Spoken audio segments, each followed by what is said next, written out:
します。Hello, friends.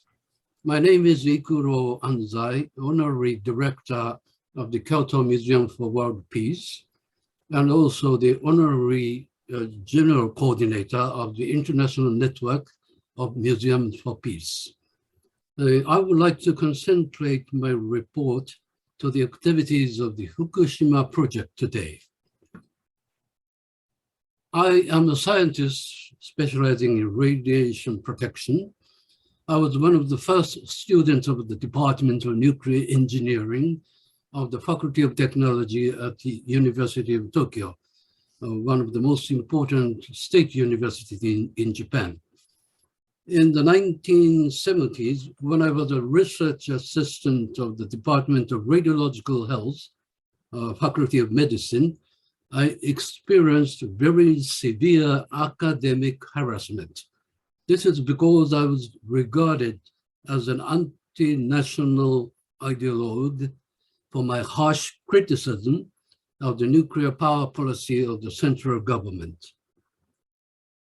I have been working with the people of Fukushima since 1973, campaigning against the plans of the central government and Tokyo Electric Power Company, TEPCO, to locate nuclear power plants there.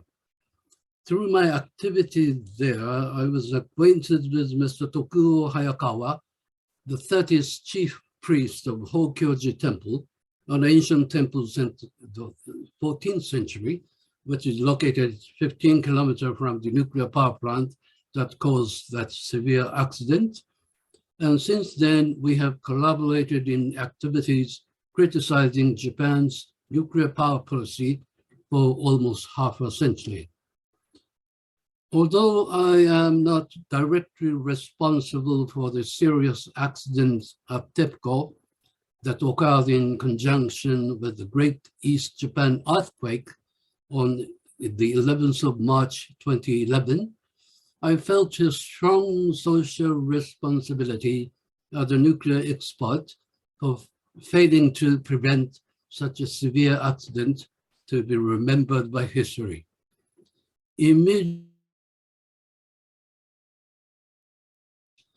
But 5 weeks after the accident, I visited Fukushima on my 71st birthday and approached 7 kilometers from the nuclear power plants with Buddhist monk Mr. Tokuo Hayakawa to evaluate the level of environmental radiations.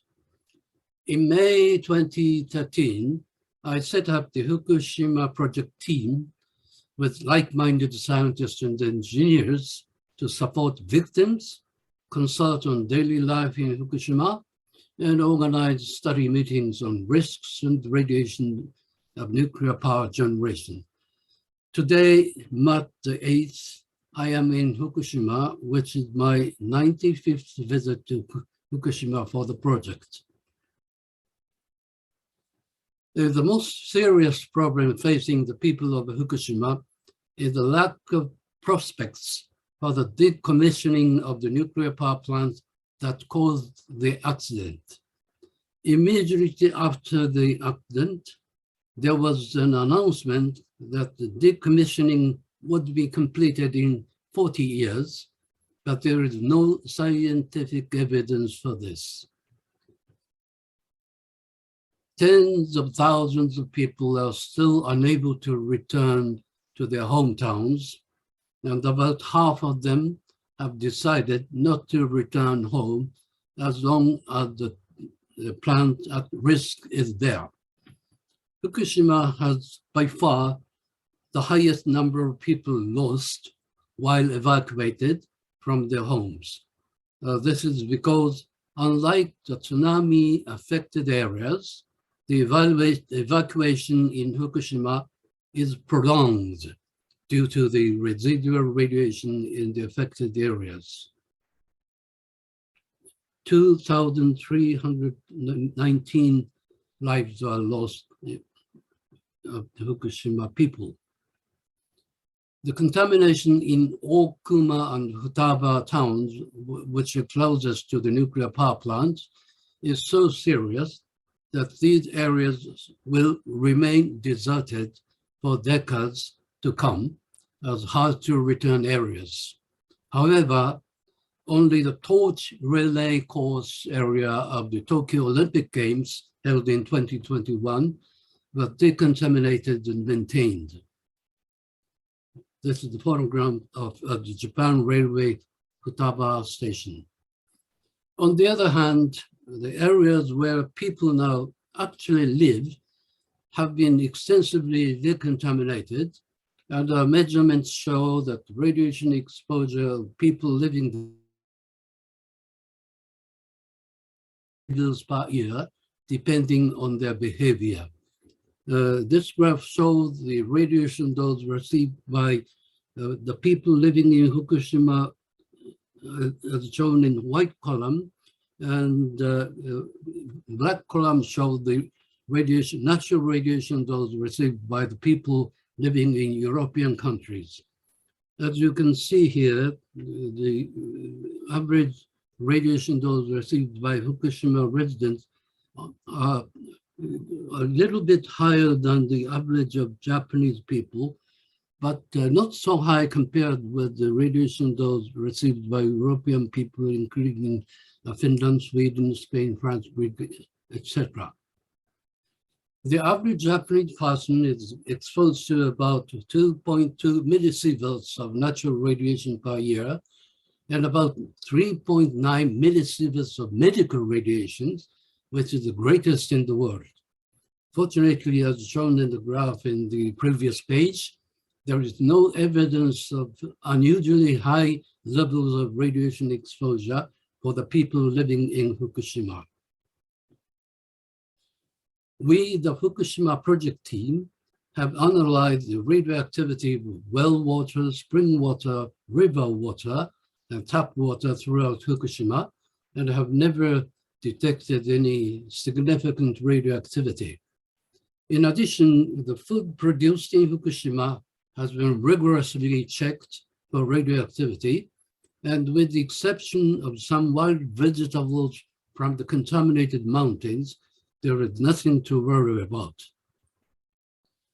On the very day of the 10th anniversary of the nuclear accident, 11th of March 2021, we established the Peace Museum named the Hiroshima, Nagasaki, Bikini, Fukushima Dengonkan, which means Fukushima Museum for No Nukes, in the precincts of Hokyoji Temple in Naraha town, about 15 kilometers from the nuclear power plant, in cooperation with Mr. Tokuo Hayakawa, the 30th head priest of the temple. He is the director of the museum, and I am the deputy director. This is the Peace Museum we established here last year. Two-storied wooden museum was built using compensation payments from TEPCO as the basic funding source. This is the exhibition room for Fukushima nuclear power plant accident. And also we have two exhibition rooms and also on H-bomb test in 1954. And our director, Mr.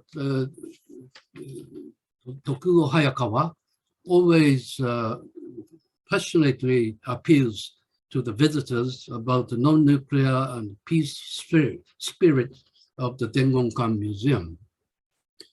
Next to this museum, the flame for nukes that had been lit for 30 years at Toshogu Shrine in Tokyo was relocated to Hokyoji Temple on the 11th of March last year.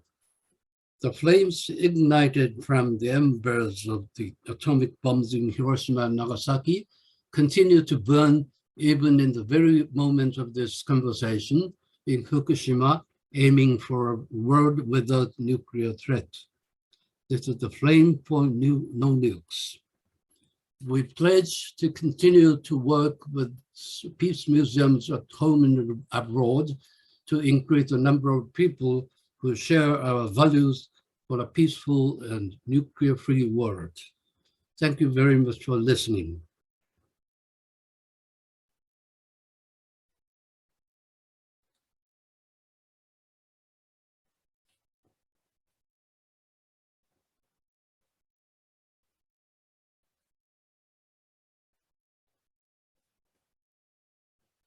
はい、終わり。